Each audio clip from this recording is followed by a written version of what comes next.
ओम मनोजवं मारुततुल्यवेगं जितेन्द्रियं बुद्धिमतां वरिष्ठं वातात्मजं वानरयूथमुख्यं श्रीरामदूतं शरणं प्रपद्ये। नमस्कार, स्वागत है आपका आचार्य वाणी में। मैं आचार्य डॉक्टर विक्रमादित्य आपके साथ हूं और आज का विषय हम जो ले रहे हैं वो है तुला राशि वालों के लिए जो मंगल का परिवर्तन का योग है वो क्या करेगा। मंगल महाराज आपकी राशि के दृष्टिकोण से बड़े इंपॉर्टेंट भाव के स्वामी हैं और आपकी राशि के स्वामी के साथ मंगल का योग भी बड़ा विचित्र माना जाता है। और ऐसे में आपकी राशि के अंतर्गत जो मंगल महाराज हैं वो द्वितीय भाव और सप्तम भाव के स्वामी माने जाते हैं। उनका पदार्पण जो हो रहा है वो दशम भाव में हो रहा है। 3 अप्रैल से लेकर 7 जून तक के लिए मंगल अपनी सबसे कमज़ोर राशि में स्थित रहेंगे और आपकी राशि के दृष्टिकोण से धन के, व्यापार के और बहुत सारे व्यवसायों के, काम धंधे के, जीवन साथी के, परिवार के साथ इस ग्रह का बहुत अद्भुत संबंध आपकी राशि के दृष्टिकोण से है। और ऐसे में जब इन भावों का स्वामी जो है वो कमज़ोर अवस्था में चल जाए, मंगल एक विशेष तौर पर जो ग्रह हैं वो अग्नि तत्व प्रधान ग्रह माने जाते हैं। शांत होना उनको आता नहीं है, साहस के प्रतीक माने जाते हैं और वो जब जहाँ जहाँ जिस प्रकार का योग बनाते हैं वैसा परिवर्तन आपके जीवन में बहुत जल्दी जल्दी आपको देखने को मिलता है। कभी आप बड़े उत्साहित होते हैं, कभी आपका थोड़ा मोटिवेशन थोड़ा डाउन होता है। वो कारण है मंगल की बहुत सारी विचित्र स्थितियों के कारण से। मंगल इस समय में जो इस समय बताया आपको 3 अप्रैल से लेकर 7 जून के बीच में 3 नक्षत्रों से अपना गति को आगे बढ़ाएंगे। पुनर्वसु, पुष्य और अश्लेषाम नक्षत्र। और ऐसे में इन तमाम नक्षत्रों से चलते हुए बृहस्पति का नक्षत्र, फिर शनि का नक्षत्र और फिर उसके बाद जो है वो बुध के नक्षत्र में।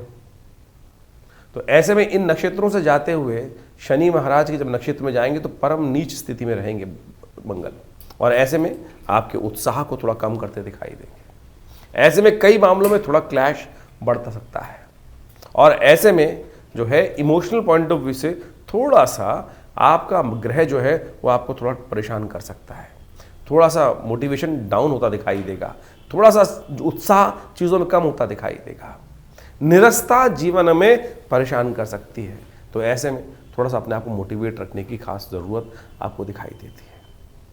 कोशिश ये करें थोड़ा प्रकृति के साथ जुड़ने का प्रयास करें। थोड़ा प्रकृति के साथ जुड़ेंगे, आमतौर में गर्मी का मौसम चल रहा है, ऐसे में प्रकृति के साथ थोड़ा जुड़ना, प्रकृति के साथ ऐसे चीज़ों के साथ जोड़ना, मैं कहूँगा जैसे आजकल तो उपाय बहुत अच्छे समझने का हमको प्रयास करना चाहिए। ऐसे में कि जो प्रकृति आनंद की तरफ जा रही हो, जो प्रकृति जहाँ पे उलाचे भर रही हो, वो चीज़ें उनके साथ अपने आप को अटैच करने का प्रयास करें।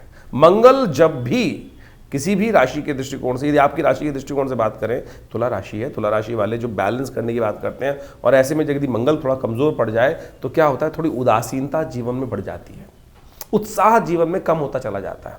तो ऐसे में कोशिश ये करें थोड़ा उत्साहवर्धक चीज़ों में की तरफ अपने आप को प्रेरित करने का प्रयास करें। जो उत्साहवर्धक चीज़ों की तरफ, जैसे जहाँ मोटिवेशन हो रहा हो, जहाँ उत्साहवर्धन करने का प्रयास हो रहा हो, भगवान की शरण में सुंदर कीर्तन जहाँ चल रहा हो, प्रकृति की गोद में जहाँ पानी के झरने बह रहे हों, जंगल में बहुत सारे, जैसे आपने ऐसे टीवी सीरियल लगाए कि यहाँ पर थोड़े से हिरन थोड़े से भागते दिखाई दे रहे हो, तो उससे क्या होगा, मन में थोड़ा मोटिवेशन आएगा, थोड़ा मोटिवेशन बढ़ने का रास्ता प्राप्त होगा। नहीं तो मंगल जो है यहाँ पर थोड़ा सा नेगेटिव होता दिखाई दे रहा है। स्वास्थ्य का ध्यान रखने की विशेष ज़रूरत है। गाड़ी वाड़ी बहुत सावधानी के साथ चलाने की ज़रूरत है। गाड़ी के मामले में थोड़ा सा, वाहन के मामले में थोड़ा सा सावधानी के साथ चलाएंगे तो वो आपके लिए अच्छा रहेगा। और ऐसे में देखिए जो सूर्य हैं वो भी थोड़ा सा एग्रेसिवनेस की तरफ बढ़ते दिखाई देंगे मध्य अप्रैल के बाद से। तो ऐसे में थोड़ा सा छोटी छोटी बातों पे एग्रेशन बढ़ सकता है, थोड़ा छोटी छोटी बातों में एंजाइटी डिसऑर्डर्स थोड़े से आपको परेशान कर सकते हैं। तो ऐसे में इन सब चीज़ों को शांत करने के लिए थोड़ा मंगल के मंत्र का जप कर लें। ओम क्रांग क्रीं क्रौंग से भौमाय नमः, इस मंत्र का जप करें। देखिए ऐसे में क्या है, बुढ़वा मंगल का योग भी बनता दिखाई दे रहा है।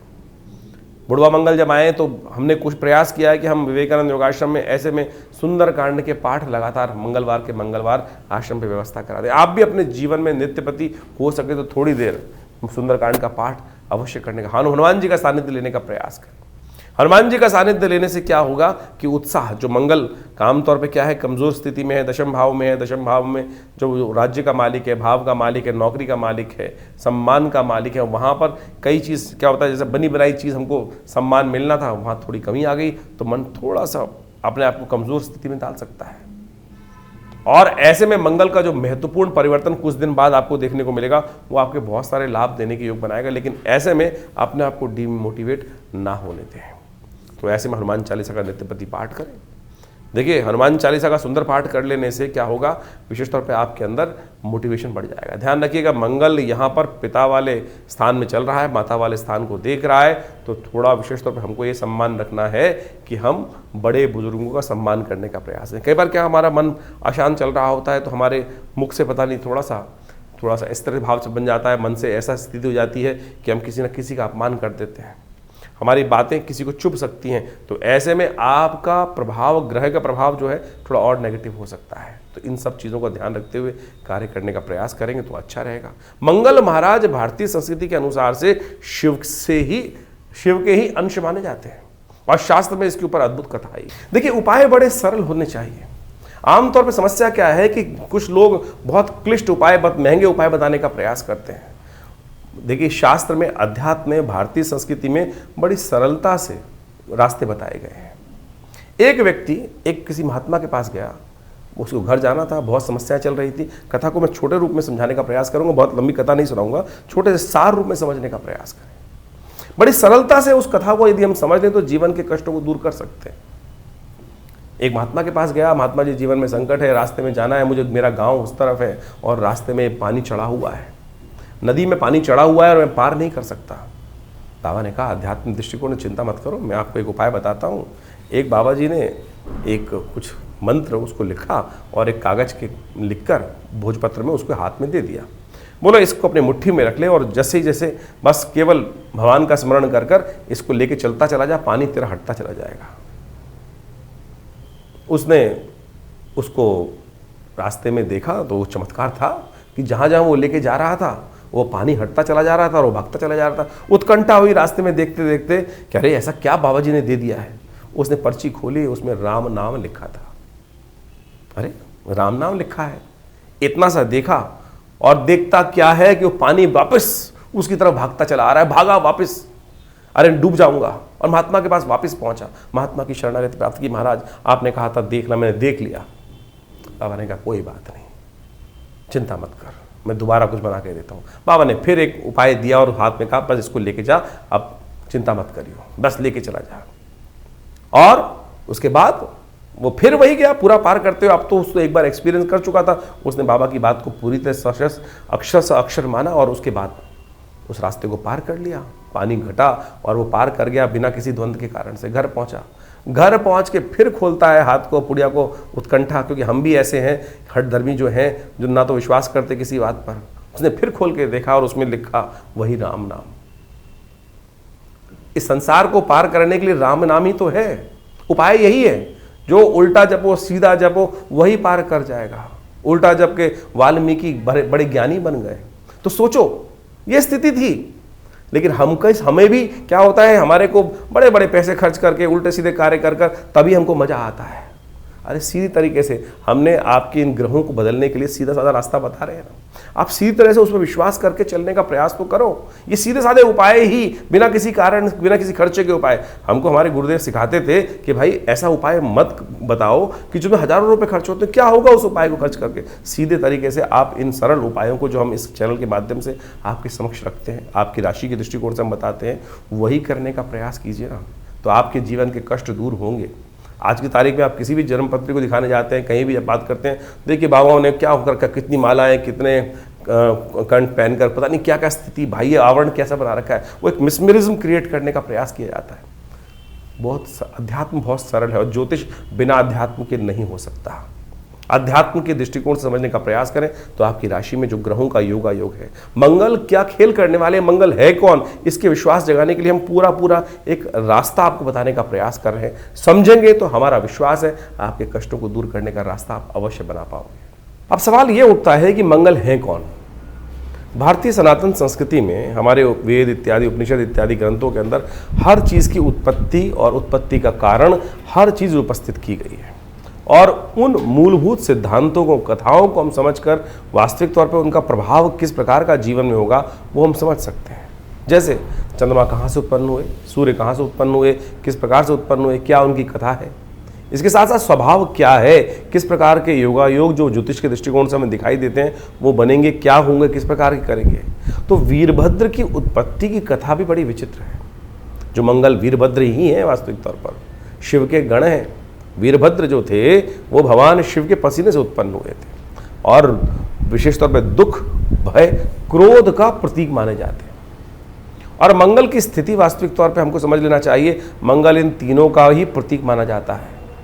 मंगल पुरुषार्थ का भी मालिक है, क्रोध का भी मालिक है, साहस का संबंध रखता है, और साथ साथ यदि वो शीर्ण हो जाए तो शोक और दुख का कारण भी बनता है, क्योंकि मंगल की उत्पत्ति जो हुई है वो विशेष तौर पर ऐसी ही परिस्थिति में हुई।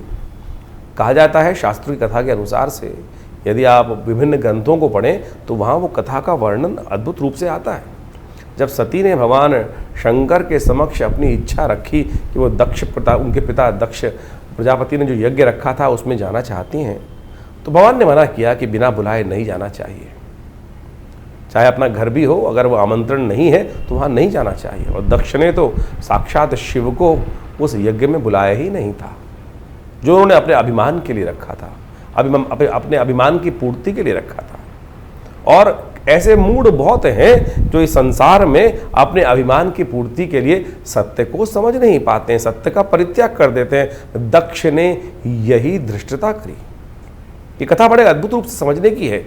जब भगवान शिव को नहीं बुलाया गया तो पार्वती जी वहाँ जाती हैं, देखती हैं आकाश मंडल में बड़े बड़े विमान दक्ष के यहाँ जा रहे हैं, समस्त देवता इत्यादि सब वहाँ उस यज्ञ में आमंत्रित थे। तो उनको बड़ा दुख होता है कि मेरे पिता ने मेरे पति को बुलाया नहीं। भगवान शिव के समक्ष जाकर प्रार्थना करती हैं, भगवान शिव मना भी करते हैं, लेकिन वो कहते हैं मेरे पिता का घर है, मुझे जाना चाहिए, मुझे जाना तो चाहिए ही चाहिए। लेकिन मन में तो कुछ और भाव था सती के, ये संसार को उदाहरण देना था। जब वो जाती हैं यज्ञ के अंदर और वहाँ देखती हैं कि सब लोग विद्यमान हैं, लेकिन जो पिता के द्वारा स्थान जो है वो शिव का रिक्त रखा गया है और उस यज्ञ में शिव को स्थान नहीं दिया गया है, तो वो अपने आप को उस यज्ञ के कुंड में समर्पित कर देती है। और ये सूचना जैसे ही भगवान शिव तक पहुंचती हैं, क्रोध, आवेश के कारण, शोक के कारण से उनका जो पसीना है पृथ्वी पर गिरता है, कहा जाता है उसी से वीरभद्र की उत्पत्ति हुई। और वीरभद्र ने जाकर उस यज्ञ क्या था, वो वास्तविक तौर पे अधर्म का प्रतीक ही वो हो गया था। अहंकार की पूर्ति के लिए उस यज्ञ को दक्ष ने रखा था। वो यज्ञ का विध्वंस होना इसलिए आवश्यक था क्योंकि वो अहंकार की पूर्ति के लिए किया जा रहा था। अहंकार यज्ञ के द्वारा नहीं पूरा हो सकता, और दक्ष के उस यज्ञ को वीरभद्र ने जाकर संहार किया, और जो उसके बाद दक्ष का सिर तक काट दिया गया उस अपराध के कारण से। और जब भगवती का शरीर वहाँ लेके जाते हैं वीरभद्र, तो शिव वीरभद्र को आकाश मंडल में स्थित कर देते हैं, और वही धरती जो से उत्पन्न हुए जो वीरभद्र थे भगवान शिव के पसीने से, क्रोध के प्रतीक माने जाते हैं और विभिन्न आयुधों से अलंकृत हैं और संहार करने वाले हैं, अहंकार का संहार करने वाले। ये वीरभद्र की कथा है।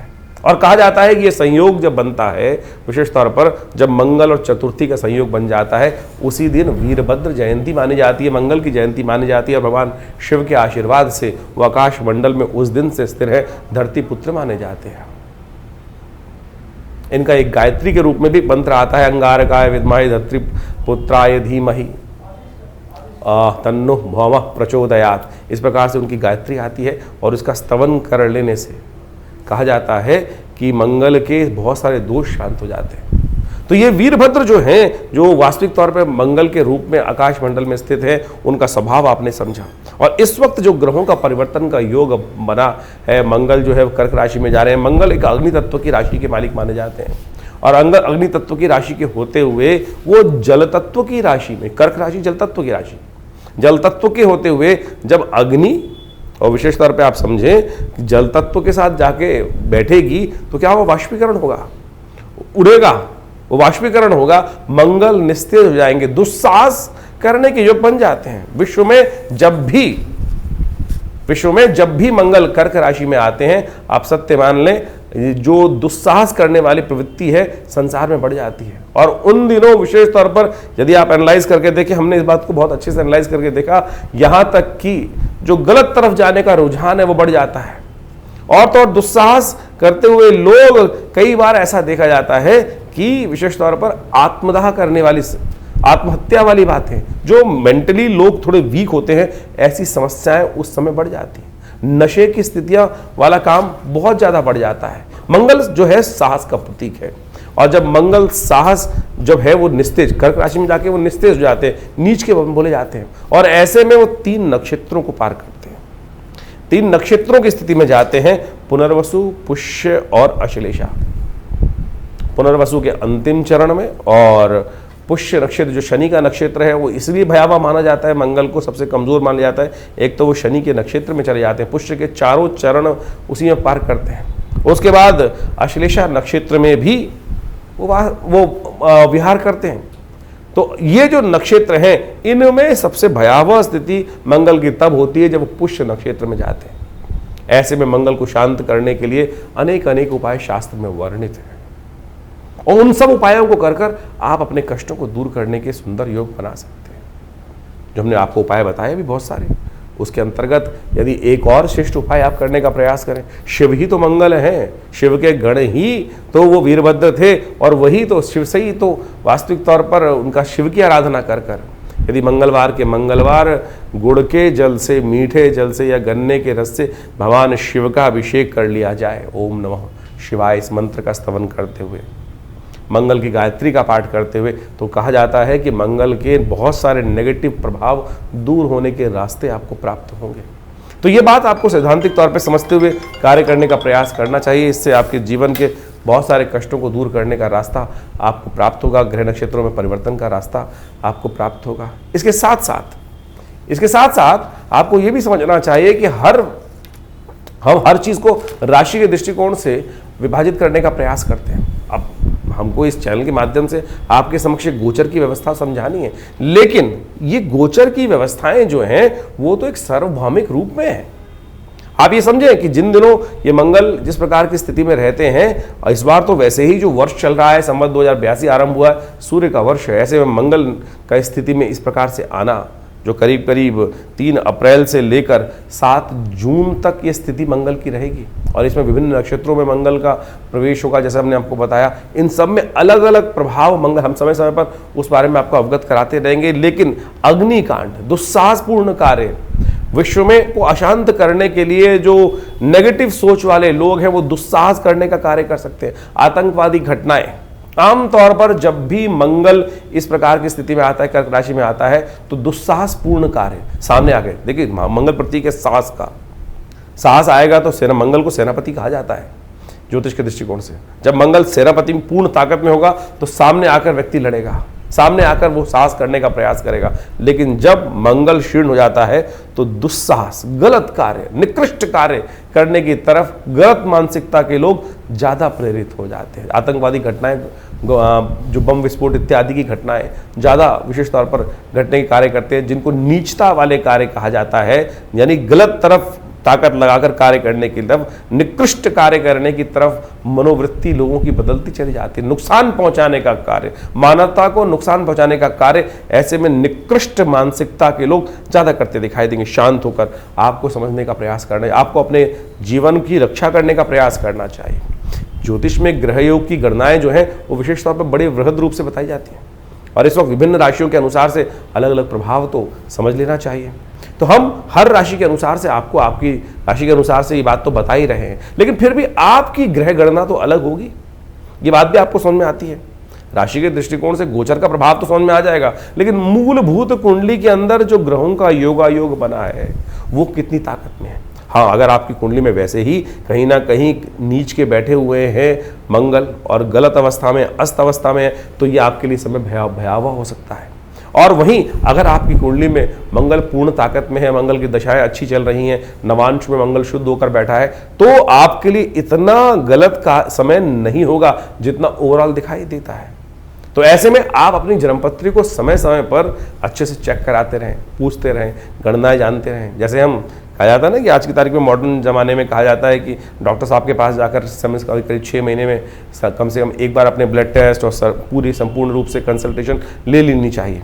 तो उसी प्रकार से ज्योतिष भी एक ऐसी चीज़ है कि एक ऐसा आईना है कि जो आपके भविष्य को में क्या कुछ होने की योग है, किस प्रकार के योगायोग बनने वाले हैं, उस सब संबंध में आपको अवगत करा सकता है। और लोग सही समय में समझ लें कि हमारा समय कैसे चल रहा है। जैसे हम आपको बताते हैं कि भाई इस वक्त गोचर में ये 7.5 का योग चल रहा है, किसी राशि में ये समय ये चल रहा है, ये चल रहा है, ऐसा चल रहा है, तो क्या होता है, लोग उससे पहले सावधान हो जाते हैं। और सावधानी यदि रहेगी तो दुर्घटना कम घटेगी। और सावधानी हटी तो आपने बोर्ड पे देखा हुआ, लिखा हुआ, सावधानी हटी दुर्घटना घटी। तो यही बात है। इसके अनेक उपाय शास्त्र में वर्णित हैं जो हमने बड़े सरल रूप में आपके समक्ष रखने का प्रयास किया है। बहुत सारे लोग कहते हैं कि ज्योतिष डराते हैं। ज्योतिष डराने का विषय नहीं है, ज्योतिष अवगत कराने का विषय है। देखिए, आप अगर नेगेटिव सोच रखेंगे तो फिर समस्याएं उत्पन्न होने के योग बनेंगे। आप कोई बीमारी है तो अब ऐसे तो एक समझें कि जैसे मान के चले हर कोने पर कहीं ना कहीं किसी ना किसी बीमारी के वायरस फैले हुए हैं। कई लोग बहुत डरते हैं। आप मान के चलें कि भैया नहीं वहाँ तो हाइजीन नहीं होगा, ये नहीं होगा, वो नहीं होगा। कुछ लोग होते हैं एकदम उत्साह के सारे, नहीं मेरी इम्यूनिटी इतनी स्ट्रांग है, मैं तो बिल्कुल ठीक ठाक होकर निकल जाऊंगा। और ऐसे में जब मंगल नीच के हो जाते हैं तो जो डरने वाले व्यक्ति होते हैं और ज़्यादा भयावह स्थिति में हो जाते हैं। इमोशनल वीक व्यक्ति जो हैं, जो साइकोलॉजिकल तौर पे कमज़ोर व्यक्ति हैं, उनकी स्थिति आप स्वयं एनालाइज कर सकते हैं। जिनकी कुंडली में चंद्रमा बहुत नीच के होकर बैठे हुए हैं, कुंडली के अंदर चंद्रमा जो नीच के होकर बैठे हैं या शीर्णस्थ अवस्था में या मंगल शीर्णस्थ अवस्था में, उनकी मनोदिशा आपको देखने को मिल सकती है कि किस प्रकार से वो और ज़्यादा नेगेटिव हो सकते हैं। कोरोना काल आया, बहुत सारे लोगों ने बाहर निकल कर कार्य किया और बहुत सारे लोग जो डर के बैठे रहे, बहुत सारे लोग को इन्फेक्शन हुआ भी, लेकिन अपनी यदि उनकी इम्यूनिटी अच्छी थी तो बच के आ भी गए। और जिनकी इम्यूनिटी वीक थी वो बेचारे क्षय को प्राप्त हो गए। तो ऐसे ही समझें कि ज्योतिष की मूल जन्मपत्री जो है आपका जो मूल कैरेक्टर है, वो उस जन्मपत्री से निष्कर्ष जो समझ में आता है कि क्या कुछ प्रकार का योग बने हुए हैं और ये व्यक्ति क्या कुछ कर सकता है, कैसे समय में इसको किस प्रकार का कार्य करने का मौका मिलेगा और कैसे उन समस्याओं को ठीक करने का योग बना पाएगा। तो हम इस विषय में आपके समक्ष जो समय समय पर गोचर का प्रभाव समझाते हैं, तो बहुत सारे लोग कमेंट में लिख के भेज देते हैं, नहीं डरा। अरे डराने का विषय ही नहीं है ज्योतिष। अगर कोई डॉक्टर आपको कहे भैया कि थोड़ा सा हाथ धो के खाना खा लिया करो, तो वो डरा रहा है आपको? कौन डरा रहा है आपको? आप हाइजीन मेंटेन करने की बात करनी। शास्त्र के अंदर अगर कहा है कि पवित्र स्थिति में खाना खाओ, खाना धो के खाओ, हाथ धो के खाना खाना चाहिए, साफ सुथरी जगह बैठ के जो भी कार्य करना चाहिए, तो ये डराना नहीं है भाई। उसमें कहे जी इन्फेक्शन हो जाएगा, और लोग तथाकथित तौर पर कैसे ले लेते हैं इस स्थिति को, तो आप समझें कि जिनकी मानसिकता जो हमको, एक बात समझे, पुरानी कहावत है, जाकी रही भावना जैसी। अगर कोई ऐसे ग्रहों के प्रभाव को समझकर भावना डर रहा है तो उसकी भावना ही डरपोक है। आप उसकी भावना ही डरपोक है। अगर कोई व्यक्ति आपको अच्छी बात समझाने का प्रयास कर रहा है कि भाई ये स्थिति है, इसको ठीक से समझा लो, आपके माता पिता बुजुर्ग जो आपसे अच्छी भावना रखते हैं वो हमेशा आपके लिए जो है, जिनका आपके बारे में दिल थोड़ा दुखता रहता है, अरे सावधान रखना चाहिए, बच्चे को दर्द ना हो जाए, चोट ना लग जाए, तो मन में ये भाव रहता है, प्रेम के साथ ऐसा भाव होता है। और उसको जब हम थोड़े से हमारे बुजुर्गों से हम बहस कर लेते हैं, नहीं आप तो फालतू में डरते रहते हो, और डरते नहीं, वो प्रेम है, वो प्रेम है, स्नेह है। वो वास्तविक तौर पर ये बात हमको समझनी चाहिए, बाद में समझ में आती हैं बातें।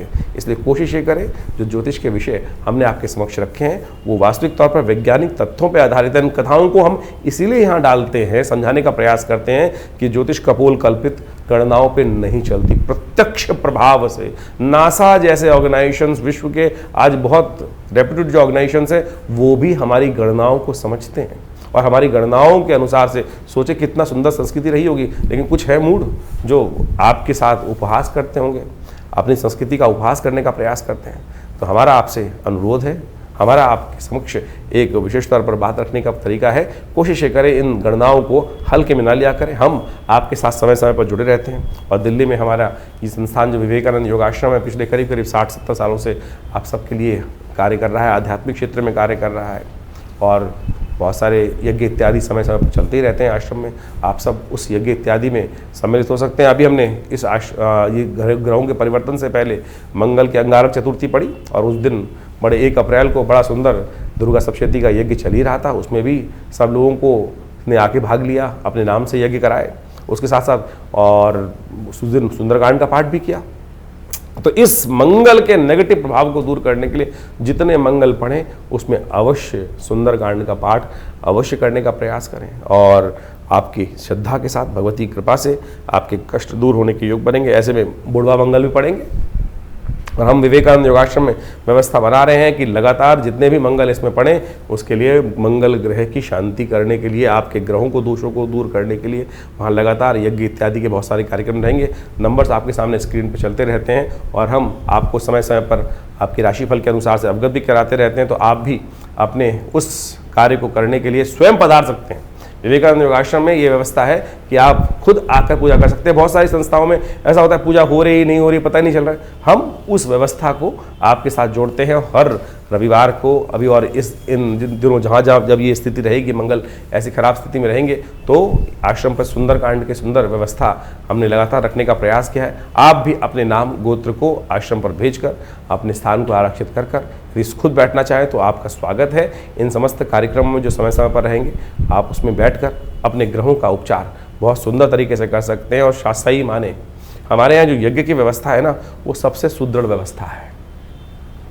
आप समझे, शास्त्र के अंदर 3 विधियां बताई गई हैं, मंत्र जप, स्नान और दान। और दान हम जब भी कर रहे हैं और किसी गलत व्यक्ति को दान कर दिया तो दान का लाभ की जगह नुकसान हो जाएगा। यज्ञ जो है वो भगवान के नाम पर आहुति जो अर्पित करते हैं वो सीधी भगवान को ही प्राप्त होती है, उससे श्रेष्ठ कोई चीज। इसीलिए कहा गया है शास्त्र में, यज्ञो वै श्रेष्ठतम कर्म। तो आप श्रद्धा के साथ इन समस्त रीतियों को समझते हुए अपने जो हमारी पद्धति रही है, भारतीय संस्कृति की सनातन पद्धति रही है, उसके साथ जुड़े रहें। और हमारा विश्वास है कि इन समस्त कष्टों से निवारण करने के लिए, ग्रहजनों के प्रभाव को अपने लिए शुभ बनाने के लिए यदि आप इन समस्त शुभ कर्मों के साथ जुड़े रहेंगे तो लाभ ही होगा, कष्ट दूर ही होंगे और जीवन आनंद से व्यतीत होगा।